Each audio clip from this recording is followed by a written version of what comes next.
በስመ አብ ወወልድ ወመንፈስ ቅዱስ አሐዱ አምላክ አመ ሰብኡ ለጥር በዛቲ ዕለት አይረፈ አብ ቅዱስ ሶል ጴጥሮስ ሊቀ ጳጳሳት ዘሀገረ ሮሜ። አንድ አምላክ በሆነ በአብ በወልድ በመንፈስ ቅዱስ ስም ጥር 7 በዚች ቀን የከበረ አባት የሮሜ ሀገር ሊቀ ጳጳሳት ሶል ጴጥሮስ አረፈ። ይህንንም አባት ስለ ተጋድሎው ገናናነት፣ ስለ አገልግሎቱም፣ ስለ ትሩፋቱ፣ ስለ አዋቂነቱና ስለ ደግነቱ ከእነርሱ በፊት የነበረ ሊቀ ጳጳሳት አባ መልጢያኖስ ካረፈ በኋላ መርጠው ሊቀ ጵጵስና በሮሜ ሀገር ላይ ሾሙት። በሐዋርያት አለቃ በጴጥሮስ ወንበር በተቀመጠ ጊዜ የእሌኒ ልጅ የሆነ ንጉሥ ቆስጠንጢኖስን የክርስትና ጥምቀትን አጠመቀው። ከካህዲያን ጋር ስለሚያደርገው ጦርነት ምክንያት ገና አልተጠመቀም ነበርና የጣዖታትንም ቤቶች አፍርሶ የእግዚአብሔርን አብያተ ክርስቲያናት ሰራቸው።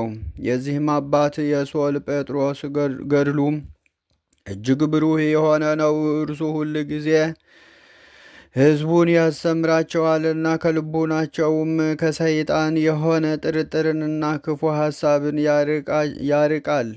ከእነርሳቸውም ስውር የሆነውን የመጻሕፍት ምስጢር ተርጉሞ ያስገነዘባቸዋል። አይሁድንና ዮናናውያንን ሁል ጊዜ ይከራከራቸው ነበር። ከእርሳቸውም ብዙዎችን መልሶ ወደ ቀናች ሃይማኖት አስገባቸው። የክርስትና ጥምቀትንም አጠመቃቸው። ስሙም በምዕመናን ዘንድ ፈጽሞ የሚያስፈራ ሆነ። እግዚአብሔርን ስለ ማወቅና ስለ ወልደ እግዚአብሔር ሰው መሆን ብዙ ድርሳናትን ደረሰ። በተሾመ በሰባተኛውም ዓመት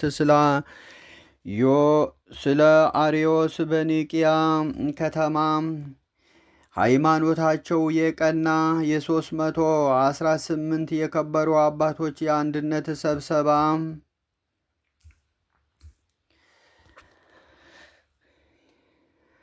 በሮም በኒቅያ ከተማ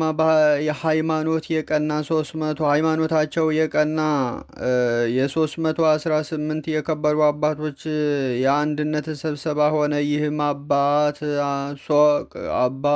ሶል ጴጥሮስ ከእርሳቸው አንዱ ነበር። አርዮስንም ከተከታዮቹ ጋር ረግመው አውግዘውም ለየው። በሹመቱም 11 ዓመት ኖረ።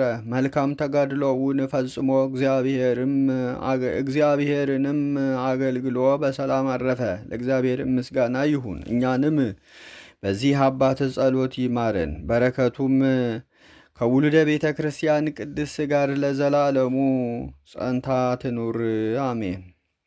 ሰላም ለከ ጴጥሮስ ሶል መጥምቀ ቆስጠንጢኖስ ንጉሥ ከሳቴ መስቀል መዋዕለ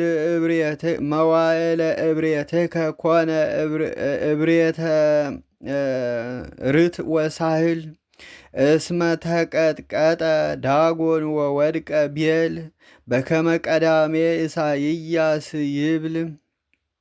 በዚችም ዕለት የቅዱስ ኤፍሬም መታሰቢያው ነው። በረከቱም ከእኛ ጋር ትኑር ለዘላለሙ አሜን። በዚችም ቀን የሰሎሞን፣ የጎርጎሪዮስ፣ የማርቆስ፣ የአትያኖስ፣ የሉያ፣ የማሊን፣ የሱስዮስ፣ የማርቲ መታሰቢያ ነው። በረከታቸውም ከእኛ ጋር ትኑር ለዘላለሙ። ለእግዚአብሔር ምስጋና ይሁን አሜን። ዛቅረብኩ ማሕሌተ አዘኪርያ የለፈ መለተ ጸምዱ ከዘልፈ ለላ አነብብ ተወክፈ ዘንዴት የመጽሐፈ እንተረሰይከ እግዚኦ ጸሪቀ መበለት ውኩፈ እምላቡ ብዑላን ዘተርፈ ነቢያት ቅዱሳን ወሐዋርያት ሰባኪያን ሰማዕት ወጻድቃን ደናግል አዲ ወመነኮሳት ሄራን ባርኩ ባርኮ ጉባኤ ዛቲ መካን እስከ አረጋዊ ልሂቅ ወንዑስ ሕፃን ለዘ ጸሐፎ በክርታስ ወለዘ አጽሐፎ እንዘይደርስ ለዛ አንበቦ ወለዘ ተርጉሞ በልሳነ ሐዲስ ወለዘ ሰምዐ ቃሎ በእዝነ መንፈስ በጸሎተ እሙ ማርያም አራቂተ ኩሉ እምባእስ ህቡረ ይመሐረነ ክርስቶስ ለዓለም ዓለም አሜን። አምላካችን በቅዱሳኑ ጸሎት አገራችንን እኛንም ሁላችንንም እንዲጠብቀን የአምላካችን መልካም ፈቃዱ ይሁንልን። የጌታችን የአምላካችን የመድኃኒታችን የኢየሱስ ክርስቶስ ጸጋና ሰላም በቅዱሳን ላይ ያደረ በእኛም ላይ ይደር ለዘላለሙ አሜን።